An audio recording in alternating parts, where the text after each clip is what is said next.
Oh, hi. If you're having a fucking hard time right now, this is for you. I'm talking about suffering. Let's discuss a couple ways to help mitigate that shit. But first, let's define suffering. Suffering is an aversion to what is. Example, pain. Some people not only like pain, but they get off on it. Pain for those folks is not suffering because they like it and are attracted to it. And no fucking judgments. I don't give a shit what people do. I'm just saying. Now, for folks who don't like pain, they have an aversion to it, and thus there is suffering.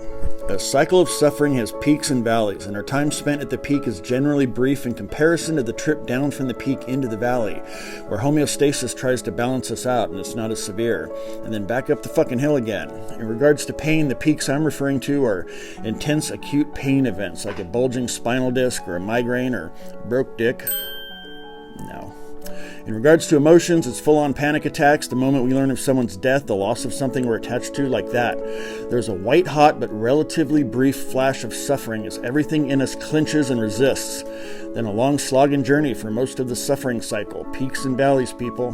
By all means, mitigate suffering in any way you reasonably can. See a doctor, a counselor, take some fucking aspirin, grieve and release all that built-up shit. That's for the peak moments, but what about the rest of the time?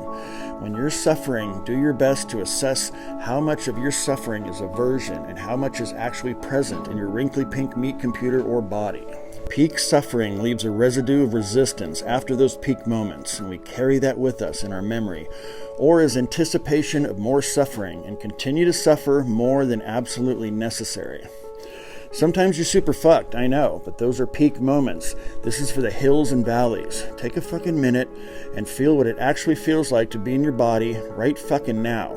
Take a mental step back, and instead of I thoughts like I'm so fucked, I'm in pain, I'm miserable, push yourself into the awareness behind thought. It's very spacious back there. You can do this by observing your thoughts instead of being them. Start with self-talk like I'm aware of thoughts that want to perpetuate the feeling of being fucked or of pain or sadness, et fucking cetera. If you can untangle yourself from thought because you are not your fucking thoughts, then you can observe with honesty that a lot of time spent suffering is just a perpetuation of a fucking peak moment being echoed in thought by the momentum of your own resistance.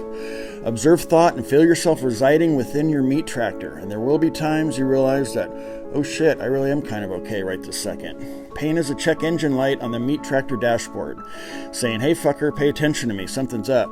Depression and anxiety means you have gummed up old oil in the old meat tractor engine that needs to get dumped and new oil put in.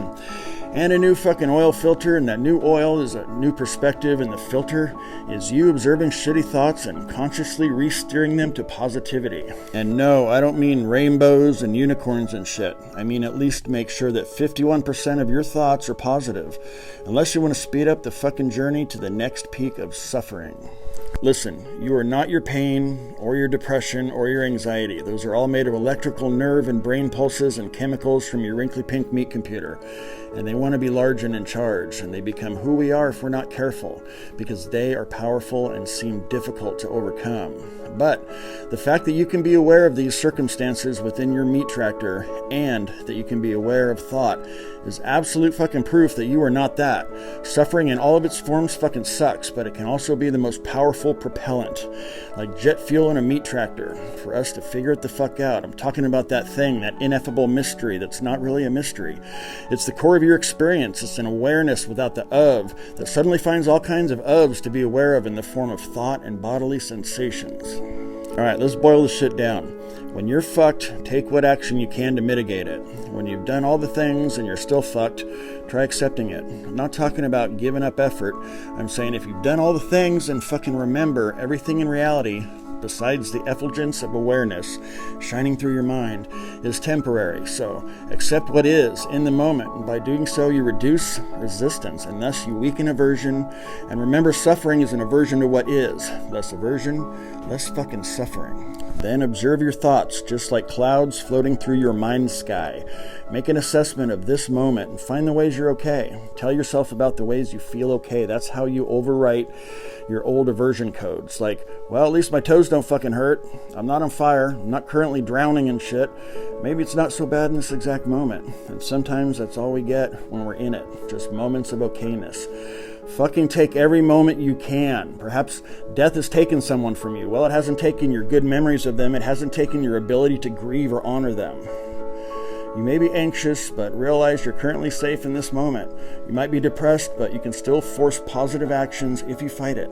Exercise, healthy shit, whatever you've got to do to get that fucking moment, that one moment, then the next, until it inevitably changes, or you realize time only exists as thoughts and there is only one fucking moment. It's not a magic fucking pill, and it may not reduce your physical pain or your heartache at all. But if your aversion to these temporary states which the light of consciousness is perceiving through your thoughts can be weakened, then you'll suffer less whilst traveling through a cycle of suffering, and eventually will endure and slide into a state of non-suffering. It's work, it's hard, but that's the fucking point. It points your attention away from the aversion of suffering and towards something else. And at the same time, we learn how to make our mind our bitch. I'm talking about forging yourself in the fire of suffering. Because if you're going to suffer, then fucking do something besides just surrendering to its finicky fucking fluctuations.